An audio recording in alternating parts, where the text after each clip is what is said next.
Hi guys, welcome back to another YouTube video.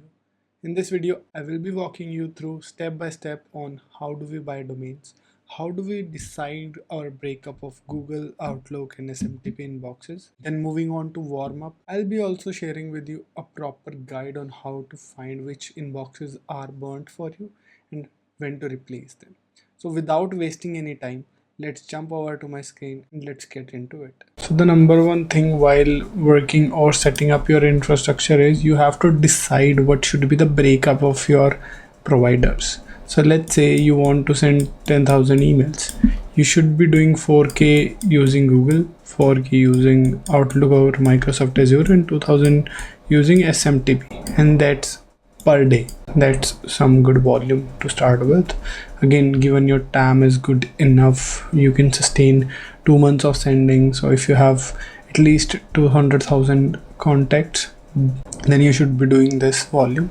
Otherwise you can decide accordingly. You cannot be really sure which will work best, but a mixture of all of these will get you the best results long term. It will also help you not be dependent on one provider as well. So if you are just doing Google and they crack down tomorrow, you will be without leads for, let's say, a month. In the first place, it will take you 1 or 2 weeks to decide what really happened, and after that you start setting up and warming up. Given these takes longer time to warm up, that's why it's very important to have each of these in your infrastructure. Moving on, deciding on which domain extensions to buy or how to decide which domains are you buying. So for Google or Outlook, what we prefer is we use only fresh domains, but we do have seen good results with Microsoft Azure and SMTPs when we are using aged domains.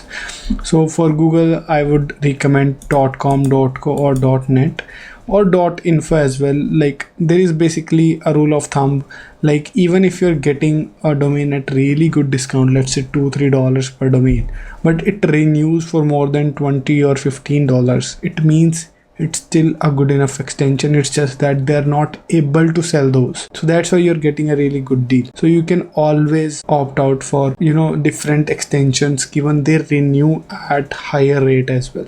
So if you see, usually .co is available at $2-3, but they renew at $25 with .net as well. But .com is usually not that cheap, but it's great to use if you have the money to spend. Go.com without thinking about anything. You can buy from either of them, Pork Bun, Namecheap, Dynadot usually keep running a monthly scheme, like where they do $7 per .com, which is a really good deal. So I would use that if I were going for .com. But for .co, Pork Bun is the bet. It goes for like $1.85, usually 2-3 days every month. So you have to keep a lookout on that, or you join relevant communities where people keep posting about these things. Then you have Spaceship as well.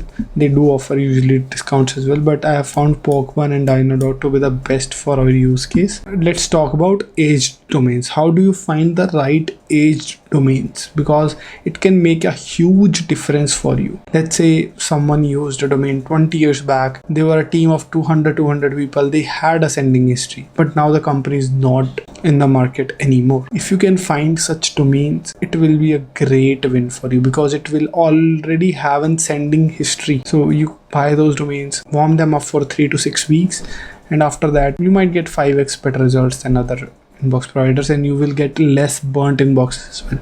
So with these, the rotation time is usually faster. With aged, it's not really that. So what we're gonna do when buying aged domain is you go to expireddomains.com. There you can apply all the filters, like make sure they are only .coms, no hyphens, numbers, or no adult content. Then make sure they are 10 plus year old, 10 to 20 plus, it's pretty good. Then price should be under $30 to $50 to, even if you want to buy 5, you could do that at that price. Then you make sure that transferred through GoDaddy. It might take 7 to 10 days to get this domain in your account after buying, which we usually face. But after that, you're pretty set. You could set up the inboxes same day and just start warming them up. Make sure whenever you are deciding on a domain after buying from here, make sure the spam house infra score is 10 to 12 or more. Avoid negative SMTP scores. So this is a rule of thumb. You can check out all the domains on spam house, infra score. Microsoft depends hugely on that whenever you are sending those emails. Now moving on to after buying the domains, setting up inboxes. Let's say after buying fresh domains you have set up on Google and Outlook, then age domains you have set up with Microsoft Azure and SMTP. After that, it's time to warm up those domains and decide on the deliverability. So minimum 3 weeks is what you should do even with the fresh domains. With the aged ones, if you could like do 3 to 6 weeks, that would be the best, because it will last you much longer than them. If it's possible for you to create 2 infrastructures same and warm them up for like 3 months one and use first for the first 3 months, then you would be in really good position given you have the money available. But if not, one infra is fine, you warm them up for 3 to 6 weeks and you're good to go. This is for the ones who are doing 2 infras at the same time, one which is sending and second which is not.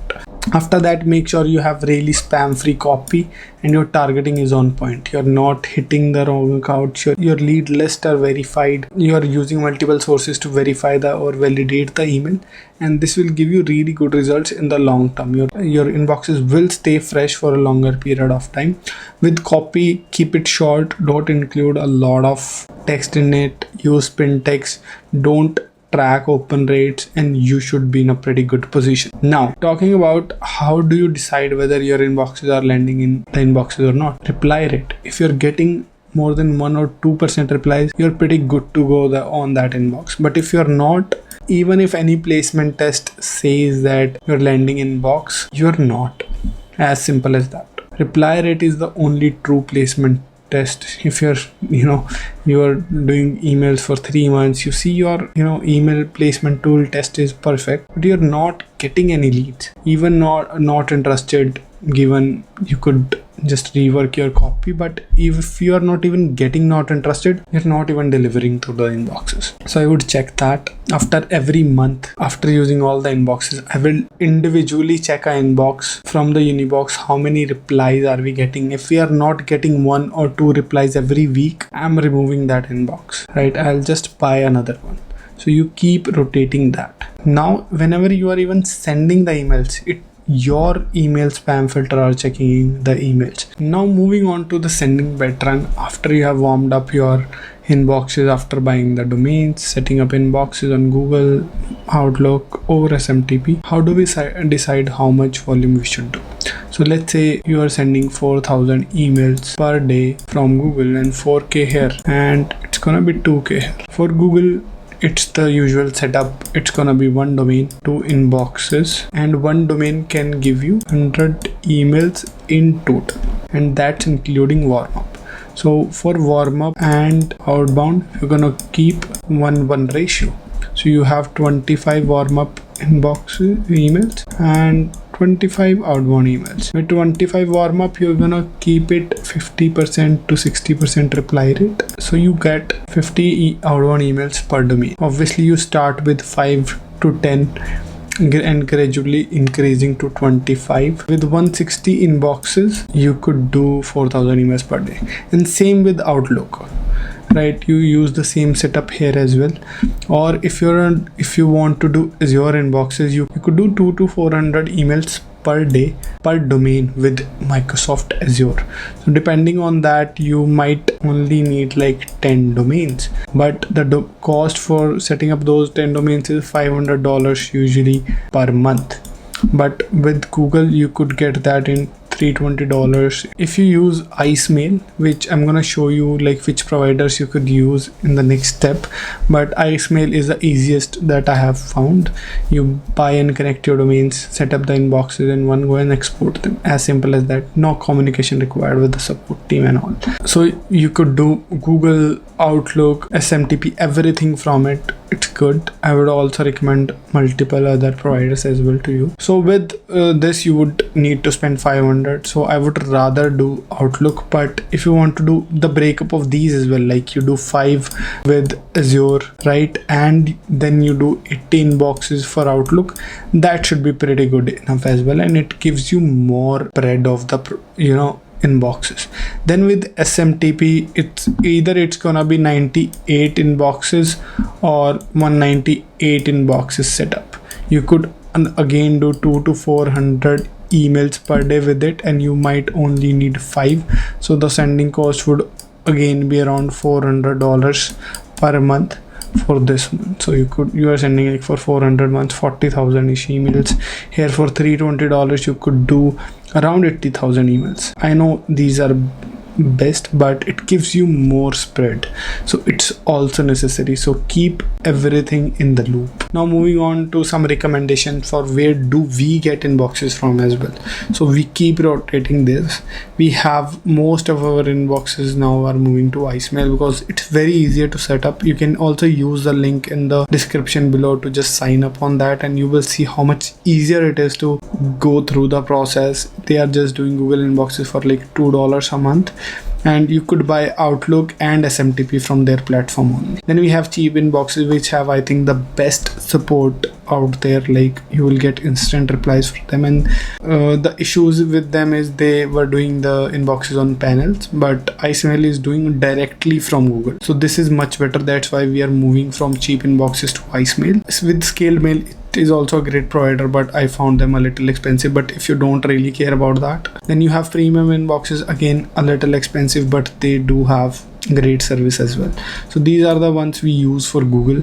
Then for Outlook as well, all of these providers are doing Outlook as well now. Again, I would recommend whichever gives you the best price for Outlook, go with them. Then you have IMAP and SMTP. I only know these two, so I would recommend you could try the infra from both of them and decide what works for you. That's all for this video.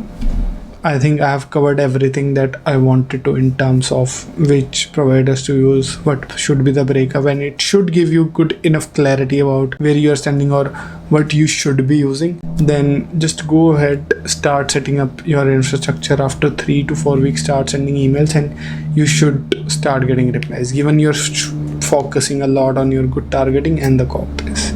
So if you have any questions, feel free to comment down below the video. I always read all the comments and reply to them as much as possible. If you need any other help, feel free to DM me on LinkedIn or Instagram. And if you liked the video, please like, share and subscribe to the channel, and I'll see you in the next one. Cheers.